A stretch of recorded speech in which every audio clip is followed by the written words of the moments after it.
Bien sûr, quand j'ai parlé de la théologie de l'histoire, j'aurais dû montrer aussi le lien entre, vous voyez, il y a un lien entre trois éléments importants. C'est Sœur Faustine, la Divine Miséricorde, le pape Jean-Paul II et Fatima. Le pape Jean-Paul II, l'attentat du pape Jean-Paul II est un 13 mai 1981, jour anniversaire des apparitions de Fatima. Lui a très bien compris que si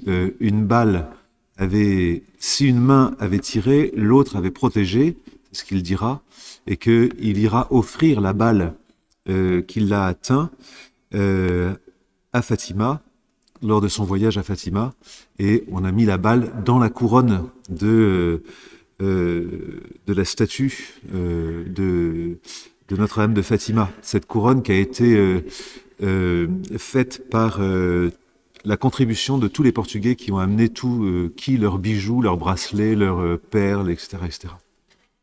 La ferveur de la dévotion mariale des Portugais à ce moment-là. Et cette balle est nichée dans la couronne, on peut tout à fait bien la voir. On n'a pas eu besoin de travailler à nouveau la couronne de la Vierge Marie. La balle était du diamètre même du haut de la couronne. Donc ça sont des petits signes, hein, mais même des signes assez importants. Entre le 13 mai 80 et le 13 mai 1917, il y a vraiment un lien. Et de fait, voilà, c'est pas pour rien que le pape François veut le 25 prochain, vendredi prochain, fête de l'Annonciation, il y aura à nouveau la consécration de la Russie et de l'Ukraine, berceau de la Russie, au cœur immaculé de Marie. Voilà, tout ça se tient et nous permet d'avoir une lumière sur les événements, une lumière surnaturelle sur les événements du XXe siècle. L'iniquité et la réponse à cette iniquité qui est le fait de se plonger dans la divine miséricorde. On continue alors donc ce matin sur cette question, la sainteté de l'Église. Donc la foi des chrétiens peut être minée par ce climat, cette dictature du relativisme, et se pose la question pour nous de la foi, et en particulier de la foi de l'Église, la sainteté de l'Église. Est-ce encore un article de foi ? Bien sûr, on le dit dans le credo que l'Église est sainte. Mais les révélations de ces dernières années, comme d'ailleurs au cours de l'histoire, hein, est-ce qu'elles ne viennent pas contredire cette vérité du credo ? Je crois en l'Église une sainte, catholique et apostolique. Mais alors, si l'Église n'est pas sainte, quel crédit peut-on lui apporter ? Sur quoi se fonde-t-elle ? Peut-on croire encore à ce qu'elle nous enseigne ? Il peut y avoir, dans le climat d'une crise fondée sur la dictature du relativisme, une nouvelle forme de persécution de l'Église. Alors je cite ici une professeure de philosophie que personne ne connaît, mais qui était pour moi ma formatrice. Voilà, on connaît un petit peu par son site internet, Aline Lisotte, qui dit ceci. Il ne s'agit plus d'interdire aux chrétiens de pratiquer leur foi. Ce serait du plus mauvais goût, et même antidémocratique. Il faut arriver à persuader les chrétiens que leur Église les trahit dans leur propre foi, qu'elle n'est plus crédible, qu'elle les conduit avec ses lois élitistes, ses exigences vieillottes, ses valeurs antimodernes, ses pratiques injustes, à trahir le Christ et à se détruire elle-même. Il faut conduire les chrétiens, prêtres et laïcs, à avoir honte de leur Église. Non, bien entendu, de l'Église spirituelle, qui est inaccessible, invisible, mais de l'Église visible. hiérarchisée de cette communauté de baptisés gouvernée inadéquatement par des hommes et seulement par eux, qui sont des hypocrites, des pourris, des menteurs, des profiteurs. Le climat relativiste vous mine dans votre appréciation de cette Église visible. Et la crise qui se profile, la crise actuelle qui se profile dans le climat relativiste, dans ce climat, est celui du pouvoir dans l'Église. Ne nous y trompons pas, derrière la crise pédophilienne, le vrai point d'achoppement, c'est la question du pouvoir. On ne s'intéresse pas seulement au fléau de la pédophilie, à ce qu'est cette monstruosité d'ailleurs, mais surtout à montrer que il y a pédophilie parce que l'Église est une société qui, de façon systémique, repose sur l'affirmation d'un pouvoir masculin, engendrant de lui-même toutes les sortes d'abus spirituels et par voie de conséquence sexuels. Voyez ? Ne nous y trompons pas, c'est sur le pouvoir et la source du pouvoir dans l'Église que porte le problème. Enfin, qu'on veut faire porter le problème. C'est ce que certains ont voulu voir lors du rapport Sauvé. Et donc, ça pose la question, la sainteté de l'Église peut-elle être encore un article de foi ? Partons donc de l'Écriture, de saint Matthieu, chapitre 16. Versets 13 à 19. Jésus, arrivé dans la région de Césarée de Philippe, demandait à ses disciples, « Au dire des gens, qu'est le Fils de l'homme ?» Ils répondirent, « Pour les uns Jean-Baptiste, pour d'autres Élie, pour d'autres encore Jérémie ou l'un des prophètes. » Jésus leur demanda, « Et vous, que dites-vous ? Pour vous, qui suis-je » Alors, Simon-Pierre prit la parole et dit, « Tu es le Christ, le Fils du Dieu vivant. » Prenant la parole à son tour, Jésus lui dit, « Heureux es-tu, Simon, fils de Jonas. Ce n'est pas la chair et le sang qui t'ont révélé cela, mais mon Père qui est aux cieux. Et moi, je te le déclare, tu es Pierre, et sur cette pierre, je bâtirai mon Église, et la puissance de la mort ne l'emportera pas sur elle.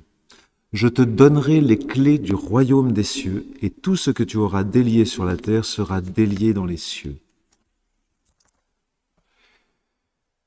Il faut bien méditer et se souvenir toujours à jamais de ces paroles. L'Église est fondée sur la foi de Pierre, sur les paroles du Christ à Pierre, et cette foi n'est pas un simple acte humain. Alors, premier point, je vous donne tout de suite le plan, vous êtes quand même un bon prof de philo. Premier point, la foi. Deuxième point, le fondement de la foi dans la sainteté de l'Église. Troisième point, l'Église est sainte, mais non sans pécheur. Et puis je terminerai par un petit excursus sur l'analyse systémique. Et je conclurai avec Sainte Catherine de Sienne, voilà, la grande sainte patronne. Il nous faut invoquer pour fortifier notre foi dans l'Église, c'est Sainte Catherine de Sienne. Alors, premier point, la foi. La foi, c'est une vertu théologale par laquelle nous croyons en Dieu et à tout ce qu'il nous a dit, révélé, et que la Sainte Église nous propose à croire parce que Dieu est la vérité même. Donc, acte de foi, voilà, qu'il faut apprendre et qu'il faut dire dans la prière. Vous pouvez toujours commencer votre prière par dire votre acte de foi. Ou alors dire le credo. Mon Dieu, je crois fermement toutes les vérités que vous avez révélées et que vous enseignez par votre sainte Église. sainte Église, parce que vous ne pouvez ni vous tromper, ni nous tromper. Je répète, hein, c'est important. Mon Dieu, je crois fermement toutes les vérités que vous avez révélées et que vous enseignez par votre sainte Église, parce que vous ne pouvez ni vous tromper, ni nous tromper. Alors ça, c'est l'acte de foi. Mais au départ, comme je vous le disais tout à l'heure, vous avez les trois vertus théologales, elles viennent surélever, perfectionner trois facultés, trois capacités de l'homme. Croire, espérer, aimer. Vous voyez, c'est vraiment l'adage thomiste par excellence. La grâce ne détruit pas la nature, elle vient la perfectionner, elle vient l'élever. L'acte de croire, c'est d'abord un acte humain. Alors, le pape Jean-Paul II décrit cet acte humain dans son encyclique Fides et Ratio. Donc, il a bien dit les choses. Vous voyez, croire, au départ, c'est faire confiance à ce qu'une autre personne nous dit et que nous acceptons comme vrai. Donc, l'acte engage autant l'intelligence que la volonté. J'adhère, je fais confiance à ce que me dit une autre personne parce qu'elle est digne de confiance, parce qu'elle en est digne, si vous voulez. Je lui fais confiance parce qu'elle en est digne. Et je suis prêt à croire une personne de confiance que, je sais pas moi, l'Amérique existe, enfin c'est tout simple ça, mais même si je n'y suis pas allé. La confiance est nécessaire dans l'apprentissage du savoir. Un élève, quand il rentre dans ses premières heures de cours au début de l'année, il fait confiance, il met sa foi dans ce que son professeur lui dit. Même un professeur de mathématiques. Parce que tant qu'il n'a pas la connaissance, eh bien, voilà, il fait confiance et puis le professeur de mathématiques va lui apprendre à raisonner et à arriver de lui-même à la vérité mathématique, la vérité de l'évidence, etc. Mais on vit tous dans des rapports de confiance, on vit tous dans des rapports de foi. Dans son acte de croire, chacun se fie aux connaissances acquises par d'autres personnes. On peut observer une tension significative, dit Jean-Paul II. D'une part, la connaissance par croyance apparaît comme une forme imparfaite de connaissance qui doit se perfectionner progressivement grâce à l'évidence atteinte personnellement. Et d'autre part, la croyance se révèle souvent humainement plus riche que la simple évidence, parce qu'elle implique un rapport interpersonnel et met en jeu non seulement les capacités de connaissance personnelle, mais aussi la capacité de se fier à d'autres personnes. Et donc on entre dans un rapport stable, intime avec elle. Vous voyez, ça c'est l'acte naturel de croire, ou le fait de croire dans sa dimension naturelle. Alors, la vertu de foi, la vertu théologale de foi, maintenant, elle va perfectionner cela. La vertu de foi, c'est la réponse de l'homme à Dieu qui se révèle. Donc la foi, comme vertu théologale, c'est tout à la fois une grâce et un acte humain. Comme je le disais, c'est un don de Dieu qui vient surélever l'acte d'intelligence et de la volonté, par lequel l'homme donne son consentement. Et c'est l'acte surnaturel par lequel nous nous fions au témoignage des apôtres. Toute vertu théologale a Dieu pour principe, pour motif et pour fin. Catéchisme de l'Église catholique, le plus basique. Un acte, une vertu théologale a Dieu pour principe, c'est Dieu qui nous donne la grâce de la foi, pour motif, c'est-à-dire,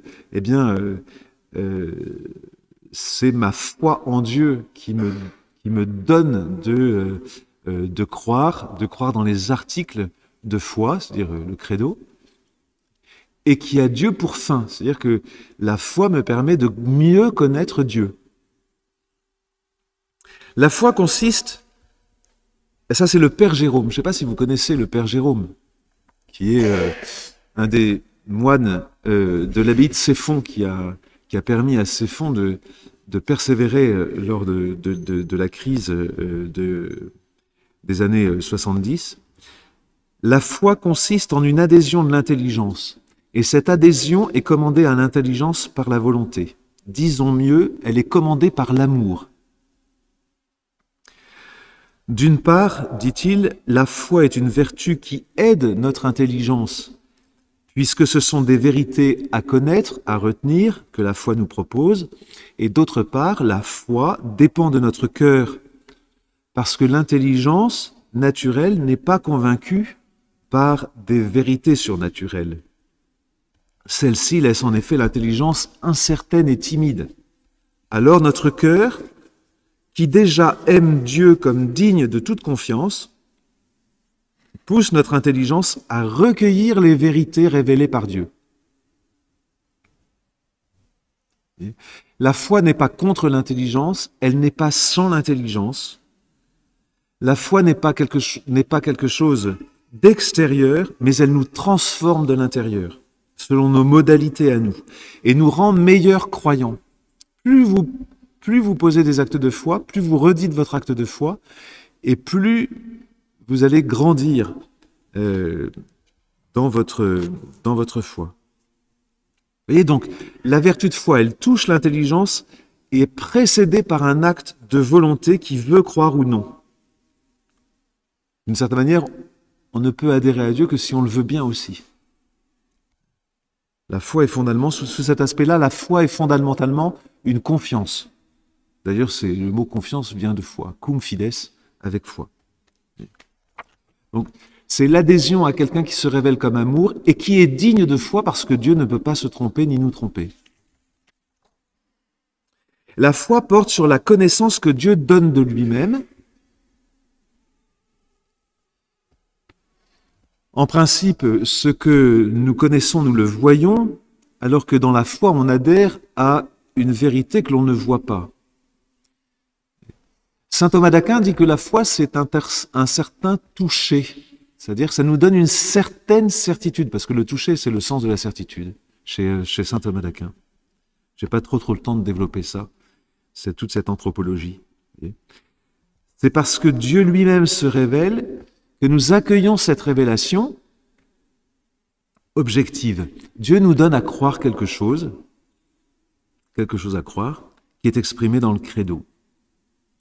Et c'est vraiment ce que dit Jésus à Pierre. « Heureux es-tu, Simon, fils de Jonas. » Quand tu dis que je suis le Christ, le Fils du Dieu vivant, ce n'est pas de ta propre force que tu peux le dire. C'est pas simplement une opinion, c'est pas simplement une sorte d'idée qui te traverse l'intelligence, là, comme ça. C'est pas simplement une forme d'approximation. Le fait que tu puisses dire « Tu es le Christ, le Fils du Dieu vivant », cela t'est donné par le Père qui est aux cieux, dans la puissance de l'Esprit Saint. Et Jésus a besoin de le dire à Pierre. Parce que Pierre, en le disant, ne se rend pas compte de ce qu'il dit. Et donc le Christ lui montre exactement qu'il a la foi. J'ai rencontré un jour une personne qui n'était pas croyante du tout. 2 heures de discussion, c'était impressionnant. Et elle venait pour un tout autre chose. Elle rentrait dans l'église en pensant que c'était un musée. Et alors elle me voit et puis elle me dit « Mais vous êtes prêtre ?» Je dis « Ben oui, ça doit se voir un peu. » Très bien. « Ah ben vous allez pouvoir m'aider parce que j'ai un problème. » Bon, elle n'était pas du tout croyante. Et au fur et à mesure de la discussion, elle me dit « Mais alors vous croyez, vous les chrétiens, vous croyez que Dieu s'est fait homme ?» Alors moi j'ai dit « Ben oui. » Jean 3,16. Dieu a tellement aimé le monde qu'il a donné son Fils afin que le monde croie, afin que celui qui croit ait la vie éternelle. Et c'est ma joie de vous le dire, c'est ma joie de vous l'annoncer. Alors elle regardait comme ça, elle me dit, mais c'est impossible, c'est pas possible. Comment voulez-vous que Dieu, qui est Dieu, se fasse homme? Elle était croyante, mais elle n'avait pas la foi en Jésus-Christ, Fils de Dieu. Elle n'était pas chrétienne. Elle était noachique. Elle se réclamait de l'alliance de Noé, vous voyez. Même pas d'Abraham, de Noé. 2 heures de discussion. Et à la fin, elle me dit, mais c'est incroyable, ce que vous dites, c'est quand même incroyable. Vous dites que Dieu s'est fait homme. Pour moi, j'arrive pas à croire. Elle me regarde et puis elle me dit, pourtant vous avez l'air intelligent. C'est quand même assez étonnant. Et moi, je lui dis, ben, vous savez, en fait, j'ai fait moi, des études de philosophie. Et quand on fait des études de philosophie, on fait marcher sa raison à plein régime. Et effectivement, si je n'étais qu'au niveau de la raison, je serais incapable de vous dire ce que je suis en train de vous dire. Incapable de vous dire, eh oui, je crois que Dieu s'est fait homme. La raison ne peut pas le dire, ça. Par elle-même, par ses propres forces. Et pourtant, je vous le dis. Et je suis heureux de vous le dire. Plus vous témoignez de votre foi, plus vous êtes heureux de votre foi. Vous savez ? C'est pour ça qu'être missionnaire, on n'est pas simplement missionnaire pour les autres, on est missionnaire aussi pour soi. Parce que quand vous témoignez de votre foi à quelqu'un qui est de bonne, qui est de bien, elle était très bienveillante, elle voulait connaître. Quand vous témoignez de votre foi à quelqu'un qui est bienveillant, vous vous apercevez que vous êtes heureux de dire votre foi. Vous êtes heureux et ça fait grandir votre foi. Et donc je termine en lui disant, mais vous voyez, par les seules forces de ma raison, je ne peux pas vous le dire. Je sais, je suis formé pour ça, en philosophie. Et pourtant, je suis heureux de vous le dire. C'est-à-dire que vous me faites comprendre que si je vous le dis, c'est un don pour moi. Vous me permettez de réaliser que si je vous dis avec certitude cette joie de croire que Dieu s'est fait homme, ça m'est donné et que la foi est un don. Je faisais une petite expérience à un autre niveau que l'expérience de Saint-Pierre. Et c'était au tout début de mon sacerdoce. Mais je peux vous dire que je m'en rappellerai toujours. Quand vous réalisez que la foi est un don et que ce n'est pas simplement un exercice de la raison qui se berce d'illusions.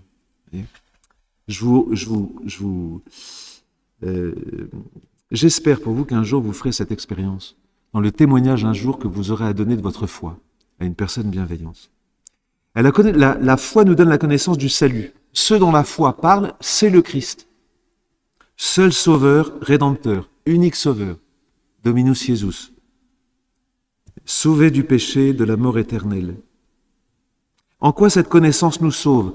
En ceci que nous faisons confiance dans une adhésion plénière à Dieu qui se révèle. Nous répondons par un acte de confiance. Nous choisissons de faire confiance à Dieu qui se révèle et qui nous sauve en Jésus-Christ, son Fils. Au moment de la mort de Lazare, Jésus dit à Marthe, « Marthe, je suis la résurrection et la vie, crois-tu cela ?» Oui, je le crois, Seigneur. Et quand Marthe dit « oui, je le crois », elle ne le croit pas simplement en disant « bah oui, je pense, oui, je souhaite, j'espère ». Non, oui, je le crois. Et elle est portée à ce moment-là, son acte de confiance est porté, parce que son acte de confiance dans la résurrection des morts et la résurrection du Christ, quelque chose dont elle n'a jamais eu l'évidence, est porté à ce moment-là par la grâce de l'Esprit Saint. Donc vous voyez, l'acte de foi surélève, par la grâce divine, surélève notre simple acte de croire. Donc nous croyons au salut que donne le Christ. La mort est vaincue. Alors une fois qu'on a bien compris cela, que la vertu théologale de foi surélève notre acte de croire, par la grâce, on s'interroge, deuxième point, sur le fondement de la foi dans la sainteté de l'Église. Tu es Pierre, et sur cette pierre, je bâtirai mon Église, et les portes de la mort, les puissances du mal, ne la vaincront pas, n'auront pas de puissance sur elle. Dieu nous donne de croire, Dieu lui-même nous donne de croire en la sainteté de son Église. Je bâtirai mon Église. C'est pas tu bâtiras l'Église. Toi, tu es Pierre, tu vas bâtir l'Église, tu vas te faire une institution, etc., pour me représenter. Non, je bâtirai mon Église. Jésus-Christ est le fondateur de l'Église. C'est le Christ qui est le fondateur de l'Église. C'est pas Pierre, c'est pas un homme, c'est pas nous.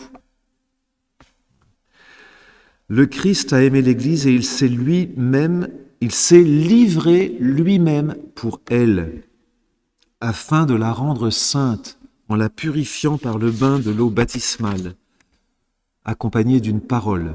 Il voulait se la présenter à lui-même, cette Église, resplendissante et sans tache, ni ride, ni rien de tel. Il la voulait sainte et immaculée. Saint Paul, lettre aux Éphésiens. C'est le Christ qui est le fondateur de l'Église et il l'a fondée en se livrant pour elle. Il l'a fondée sur la croix. Et tous les pères de l'Église ont vu dans le cœur ouvert du Christ, à travers le sang et l'eau, les sacrements qui font vivre l'Église. Sacrement du baptême, sacrement de l'Eucharistie. Esprit Saint. La confirmation aussi, par l'eau. Concile Vatican II. Constitution dogmatique sur l'Église. Lumen Gentium. Je cite. L'Église dont le Saint Concile présente le mystère, elle présente le mystère. Elle ne définit pas ce que l'Église, elle présente le mystère. L'Église dont le Saint Concile présente le mystère est aux yeux de la foi indéfectiblement sainte.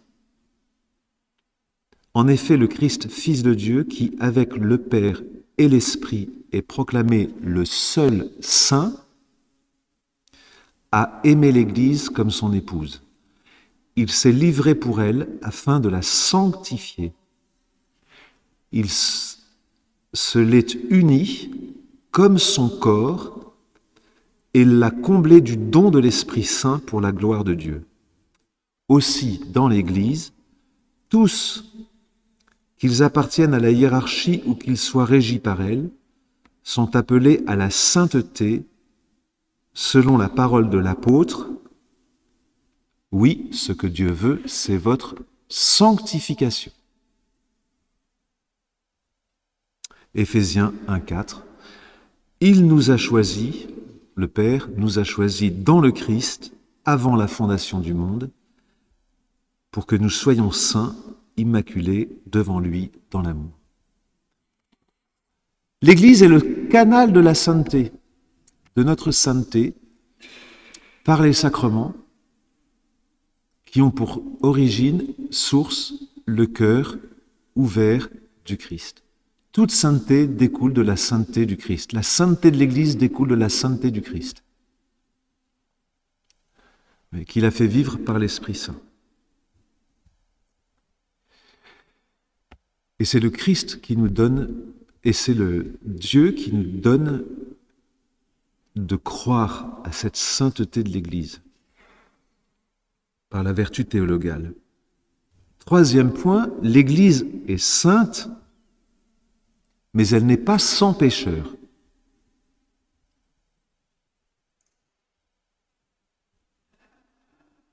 L'Église n'est pas l'assemblée de ceux qui pensent être des saints, mais de ceux qui se savent pécheurs et qui ont besoin d'un sauveur.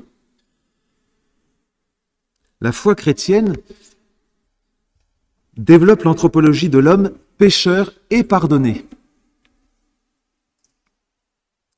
Mais elle ne distingue pas l'Église des purs face au monde des impurs. Si l'Église est sainte, ce n'est donc pas d'abord en vertu de la qualité et du nombre plus ou moins grand de ses membres, des élus qui seraient saints. Là encore, ce n'est pas simplement un sondage, ce n'est pas un nombre qui fait la sainteté de l'Église. Ce n'est pas le nombre. Je ne sais pas, si vous êtes ici, par exemple, 60, 80, je dis, ah ben, là, c'est une sainte assemblée parce qu'il y a tant de pourcents dont je connais la sainteté. Notre assemblée est sainte parce que nous sommes sanctifiés par celui qui est saint. Alors que nous savons pécheurs. Nous pouvons être 99 pécheurs, qui se pensent justes d'ailleurs, dit le Seigneur dans sa parabole sur la brebis perdue. Bon, 99 pécheurs, en fait, il reste que l'Église est sainte par le Christ, parce que nous communions aux choses saintes. La communion des saints, c'est d'abord la communion de ceux qui participent, qui reçoivent par les sacrements la sainteté du Christ. L'Église, qui est une, sainte, catholique et apostolique, n'est pas dite sainte parce qu'elle est une communauté de saints, mais parce qu'elle est composée de pécheurs, comme nous le sommes tous, et qu'elle a mission d'amener à la sainteté tous les hommes, principalement les plus pécheurs. Le cardinal Bellarmin avait coutume de dire que ceux qui composent l'Église, ce ne sont pas des saints, mais des pécheurs. Les prostituées, les voleurs, les menteurs, et les pédophiles ainsi que leurs victimes. L'Église n'est pas sainte par ses pompes, ses ors, ni même ses dignités. Vous avez une très belle Église. Et ce n'est pas ce qui fait la sainteté de l'Église. L'Église n'est pas sainte par ses pompes, ses ors, ses dignités, comme le rappelle Bernanos. Vous savez, Bernanos, Jeanne Relapse est sainte. Magnifique, magnifique envolée lyrique de Bernanos. Notre Église est l'Église des saints. Qui s'approche de l'Église avec méfiance ne croit voir que des portes closes, des barrières et des guichets, une espèce de gendarmerie spirituelle.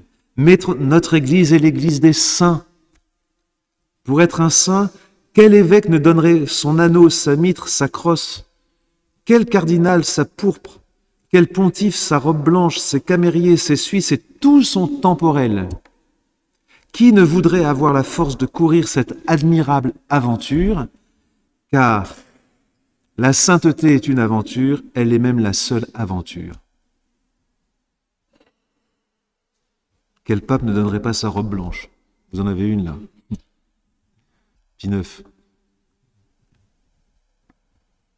Si l'Église est proclamée sainte, c'est en vertu de la sainteté du Christ, agissant par elle et par les sacrements, quelle que soit la dignité de ses serviteurs.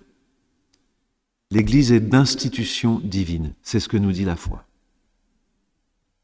Et que nous ne pouvons pas dire par nous-mêmes. L'Église est sainte non pas parce que tous ses membres sont saints, mais parce que Dieu est saint et agit en elle. Ça, je vous l'ai déjà dit.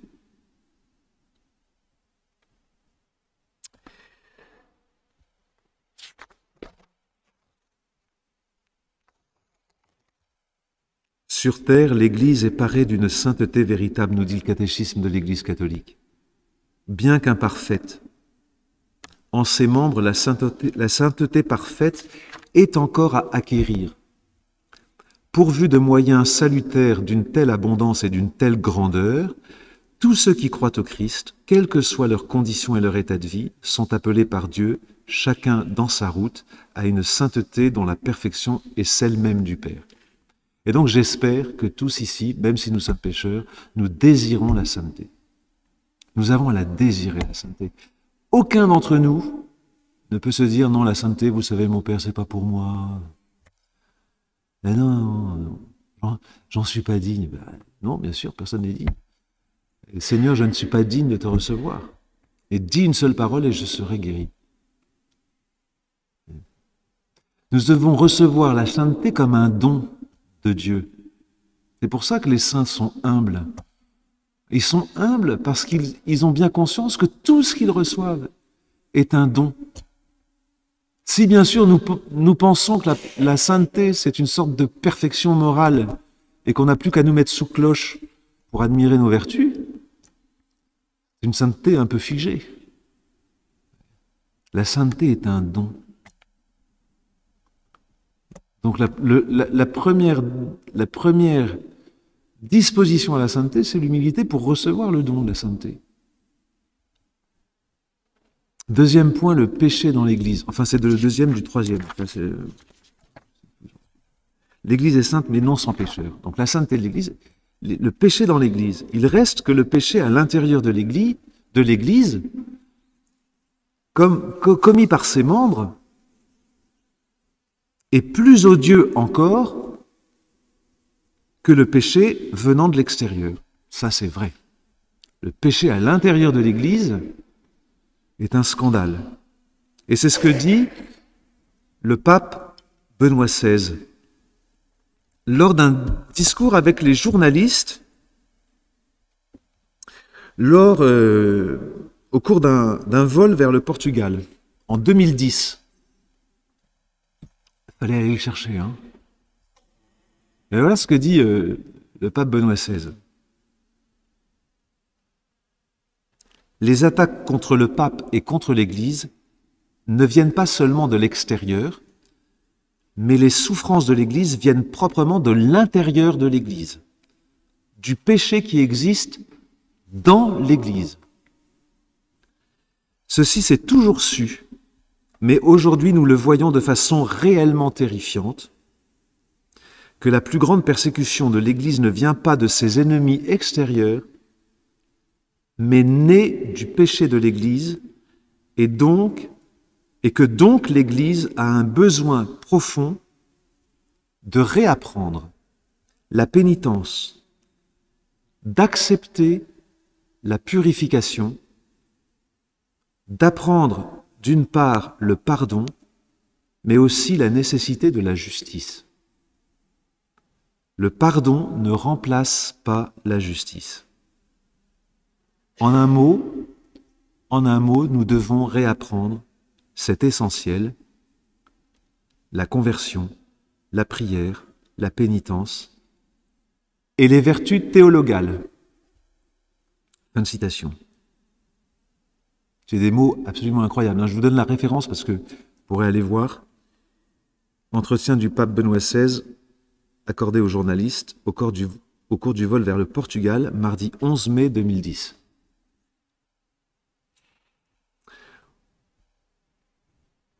Je pense qu'un jour, on béatifiera Benoît XVI. J'en ai l'intime conviction. Autrement dit, ce n'est pas parce qu'une chose mauvaise, violente, perverse est faite par des chrétiens, et même, horreur suprême, au nom de Dieu, qu'elle serait chrétienne, bien entendu. Notre Église est l'Église des saints, disait Bernanos. Les chrétiens doivent retrouver le sens de leur présence dans l'Église, devenir des saints. Il n'y a pas de raison valable à rester membre de l'Église au XXIe siècle, dans notre vieil Occident, si ce n'est pour devenir des saints. La Bible, la multitude des justes qui ont mis l'Évangile en pratique au long de leur existence terrestre, nous apprennent que la sainteté est le seul vrai chemin du bonheur.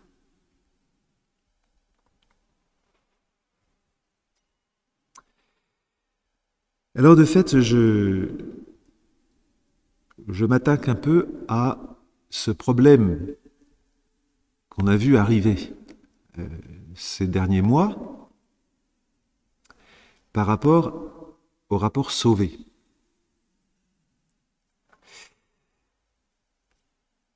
Et qu'on a appelé l'analyse systémique. Un regard, en fait, sur l'Église. Il faut bien comprendre ce que c'est que l'analyse systémique. Alors, au départ, à la Conférence des évêques de France, ne voyant pas tout ce que ce mot impliquait, la systémie, les évêques l'ont pris de plein fouet, l'ont utilisé, et puis là, maintenant, ils reviennent sur ce qui a été dit. Mais c'était normal, parce que c'est un mot, le mot systémie, on ne sait pas d'où ça vient, etc. En fait, le mot systémie, c'est un mot de la sociologie. d'une école de sociologie de Palo Alto aux États-Unis, donc d'un groupe de sociologues. Définition donc, l'approche systémique qualifie une méthode d'analyse, d'appréhension d'un système complexe, privilégiant l'approche globale par rapport à l'étude exhaustive des détails. C'est une manière d'apprendre sur le fonctionnement des systèmes. C'est une méthode d'analyse, d'appréhension d'un système en sociologie. Donc en sociologie, une interprétation systémique va supposer, puisque c'est une science humaine, suppose la construction d'un concept opérant qui permet d'établir, de fonder une théorie, d'établir une cohérence logique à partir de l'étude des faits d'un système. Et donc, l'analyse systémique qui a présidé à l'interprétation, il y a deux choses, hein. Il y a les faits, il y a le nombre, si vous voulez, les faits récoltés d'abus sexuels dans l'Église, et puis il y a leur interprétation sociologique. C'est ça qu'on parle quand on parle de systémie, c'est pas le nombre, c'est l'interprétation. La sociologie est toujours dans l'ordre d'une interprétation. Et l'interprétation suppose un concept opérant. Et si le concept est opérant, s'il nous permet de relier des faits entre eux. Vous voyez, on ne part pas de la réalité des faits, on part d'un concept. Et si le concept nous permet de voir la cohérence, une cohérence entre des faits, ça s'appelle une théorie scientifique, une théorie de science humaine ou de science expérimentale. Et donc, en sociologie, cette systémie, dans l'étude de l'Église, le concept opérant, c'est la définition de l'Église comme système patriarcal reposant sur la domination masculine des clercs. Ça, c'est le concept que l'on s'est donné pour interpréter les faits. C'est vraiment très important de voir cela. Le concept opérant de l'interprétation des faits sur les abus sexuels et la définition de l'Église comme système patriarcal reposant sur la domination masculine des clercs. On ne part pas de ce que nous dit la vertu théologale, ce que dit la foi. On part d'un système sociologique, on part d'un concept sociologique forgé de toutes pièces. Et donc on vous dira que les facteurs sociologiques de cette domination, c'est la civilisation paroissiale, l'abus scolaire, familial, éducatif, thérapeutique, institutionnel, etc., etc., etc. Et comme c'est opérant, on vous dit, ben voilà, l'Église, c'est ça. Vous voyez ? Il n'est plus question de vertu de foi, il n'est plus question de croire dans l'Église sainte, il s'agit de croire surtout dans le concept opérant de la sociologie. Donc le sacerdoce est perçu comme l'exercice d'une domination masculine portant en elle la potentialité des abus, et il faudrait donc changer le gouvernement de l'Église. Elle serait systémiquement cause d'abus, donc elle serait pécheresse. Et donc vous vous dites, ah ben oui, alors l'Église n'est plus sainte. Parce que vous avez perdu la vertu de foi. Alors, réponse, parce que l'heure avance. Premier point. L'approche sociologique ne tient pas compte, en raison de sa méthode, l'approche sociologique ne tient pas compte de la nature de son objet étudié, c'est-à-dire la réalité de l'Église et son fondement surnaturel, et le fondement surnaturel du sacerdoce, en son pouvoir d'ordre et de son pouvoir de juridiction. Ça, je pense que l'abbé Renoux vous en parlera. Il est très calé sur le droit canonique, donc il fera la distinction entre le pouvoir d'ordre et le pouvoir de juridiction. L'approche sociologique ne tient pas compte de la nature de son objet étudié, c'est-à-dire la réalité de l'Église et son fondement surnaturel. Je bâtirai mon Église. Le fondateur, c'est le Christ. Ce n'est pas les hommes. Deuxième point, Tout pouvoir sacerdotal est une participation à celui qui a le seul pouvoir, c'est-à-dire celui de sauver, c'est-à-dire le Christ, toujours fondateur et chef de l'Église. Je répète, c'est hyper important. Tout pouvoir sacerdotal est une participation à celui qui a le seul pouvoir de sauver, le Christ, toujours fondateur et chef de l'Église. Tout pouvoir m'a été donné au ciel et sur la terre. Tu es Pierre, et sur cette pierre, je bâtirai mon Église. Le sacerdoce n'est pas un pouvoir purement sociologique ou humain. Il est une participation au seul pouvoir qui est celui du Christ. De fait, derrière la lutte contre l'extension de la pandémie, vous voyez, pédophilienne, bien sûr que la pédophilie est un fléau. Et elle n'est pas simplement un fléau pour l'Église, elle est un fléau pour toute la société d'ailleurs. On va s'en rendre compte lors des résultats de la Civise, après la SIAZ. Mais derrière se cache autre chose, dans cette dictature du relativisme, celui du fondement du pouvoir ecclésiastique. Pour démêler les fils, il faut faire une vraie distinction entre pouvoir, autorité, action. Quand le Christ dit qu'il a tout pouvoir au ciel et sur la terre, il ne se définit pas comme une force de soumission. Il dit qu'il a la puissance, la toute et vraie puissance d'accomplir l'acte pour lequel le Verbe, Fils de Dieu, s'est incarné, est né, a été crucifié en vue d'accomplir le sacrifice, c'est-à-dire de rendre sacrée toute la création pour que tout homme puisse jouir d'une amitié éternelle avec son Père. Lui seul, le Christ, a la puissance, et parce qu'il l'a, il a le pouvoir de son acte. Son pouvoir vient de sa puissance, et sa puissance, c'est celle de sauver le monde. Et le pouvoir de gouverner n'est pas donné à tous les disciples. Il est donné d'abord à Pierre seul, et ensuite à tous les 11 qui deviendront ensuite les 12. Judas remplacé par Matthias. Il leur donne cette puissance inouïe de faire que leurs paroles, les signes qu'ils accomplissent, malgré leur faiblesse et leur trivialité, deviennent des signes efficaces de sa puissance de Rédempteur et entrent dans les promesses de la résurrection. Ces 12 transmettront à d'autres ces signes pour qu'existe jusqu'à la fin des temps le pouvoir de la rédemption. Tout homme peut être sauvé s'il devient participant de la puissance du Christ.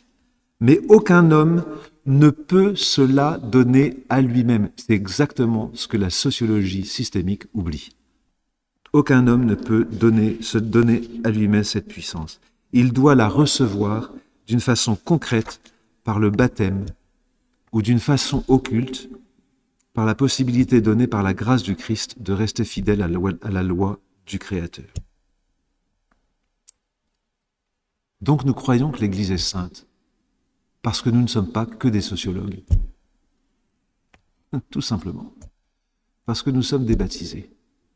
Et que nous avons reçu cette vertu théologale de la foi, qui nous fait dire comme à Saint-Pierre, quand nous sommes face au Christ, présent dans le tabernacle, tu es le Christ, le Fils du Dieu vivant.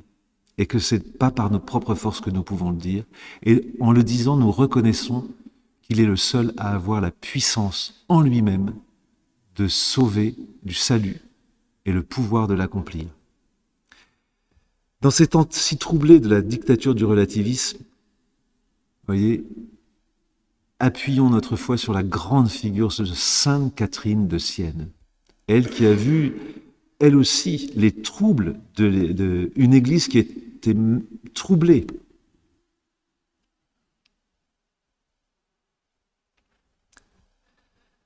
Le chrétien authentique, c'est celui qui a compris que la seule solution pour vivre le bonheur ici-bas, c'était de marcher vers la sainteté, c'est-à-dire d'aimer.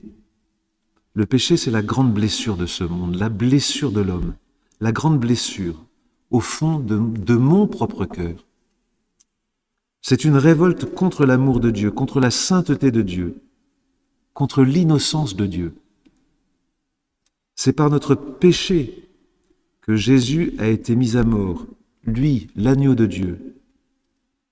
La sainteté de l'homme, c'est donc d'abord de reconnaître le mal qui le ronge, bien avant de dénoncer le péché des autres. Et c'est aussi accepter de regarder le monde tel qu'il est, sans illusion ni idéologie, et c'est enfin se convertir chaque jour.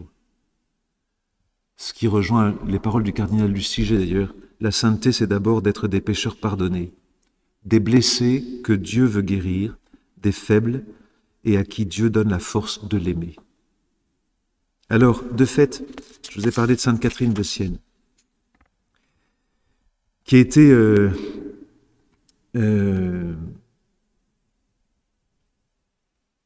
donc 1347-1380, elle vit dans une époque de grande épreuve pour l'Église. Et à ce moment-là aussi, quand les papes et les antipapes se déchiraient entre eux, on pouvait penser que l'Église était loin d'être sainte. Mais elle défend la papauté, elle réalise le retour du pape Grégoire XI à Rome, elle négocie la paix avec la ville de Florence, en guerre avec Rome, elle pousse les princes et les cardinaux à l'obéissance à Rome. La crise que traverse l'Église à ce moment-là est une crise spirituelle, liée aux mœurs des prêtres. C'est avec la même force que Catherine s'adressait aux ecclésiastiques de tout rang. Donc, je cite ici l'homélie de Jean-Paul II sur Sainte Catherine. Pour leur demander la cohérence la plus stricte dans leur vie et dans leur ministère pastoral. Le ton libre, vigoureux, tranchant, avec lequel elle admoneste prêtres, évêques, cardinaux, est impressionnant. Il fallait, disait-elle, déraciner dans le jardin de l'Église les plantes pourries et les remplacer par des plantes nouvelles, fraîches et odorantes. Forte de son intimité avec le Christ, la sainte siennoise ne craignait pas d'indiquer avec franchise au souverain pontife lui-même, qu'elle aimait tendrement comme le doux Christ sur la terre, la volonté de Dieu qui lui imposait d'en finir avec les hésitations dictées par la prudence terrestre et par les intérêts mondains pour rentrer d'Avignon à Rome, près du tombeau de Pierre.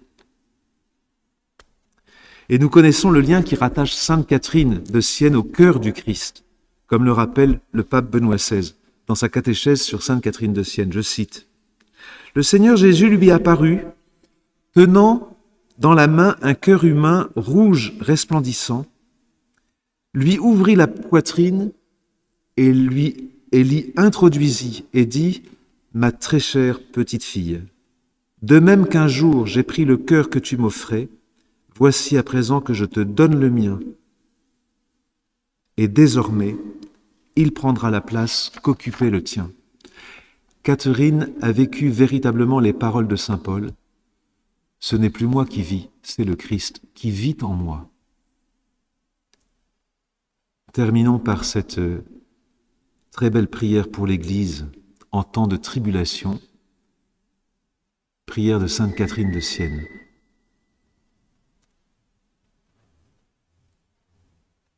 Au nom du Père, du Fils et du Saint-Esprit. Amen. Ô puissance du Père éternel, aide-moi. Sagesse du Fils, éclaire le regard de mon intelligence.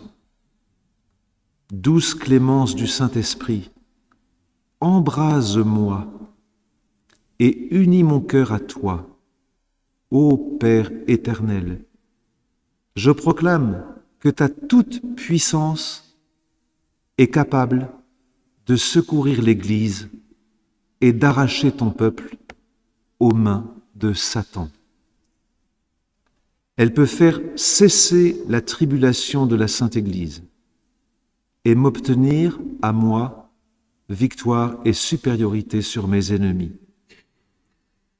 Je le confesse, la sagesse de ton Christ, la sagesse de ton Fils, qui est une même chose avec toi, peut éclairer mon intelligence et celle de ton peuple, et discerner les ténèbres qui enveloppent ta chère épouse, l'Église. Je confesse, ô douce et éternelle bonté de Dieu, que la clémence de ton Esprit Saint, que ta charité de feu veulent embraser mon cœur pour se l'unir, mon cœur et celui de toute créature raisonnable. Puis donc, que tu sais, que tu peux et que tu veux, j'adjure ta puissance, ô Père éternel, j'adjure la sagesse de ton Fils par son précieux sang, j'adjure la clémence de l'Esprit Saint, brasier et abîme de charité qui tint ton Fils cloué à la croix, de faire enfin miséricorde au monde et de rendre à la sainte Église la paix et l'union avec l'ardeur de la charité. Hélas, je ne veux pas que tu tardes davantage. Je t'en supplie, que ta volonté d'empêcher de fermer l'œil de ta... que ta volonté t'empêche de fermer l'œil de ta miséricorde sur ta sainte épouse l'Église. Ainsi soit-il. Au nom du Père, du Fils et du Saint-Esprit. Merci.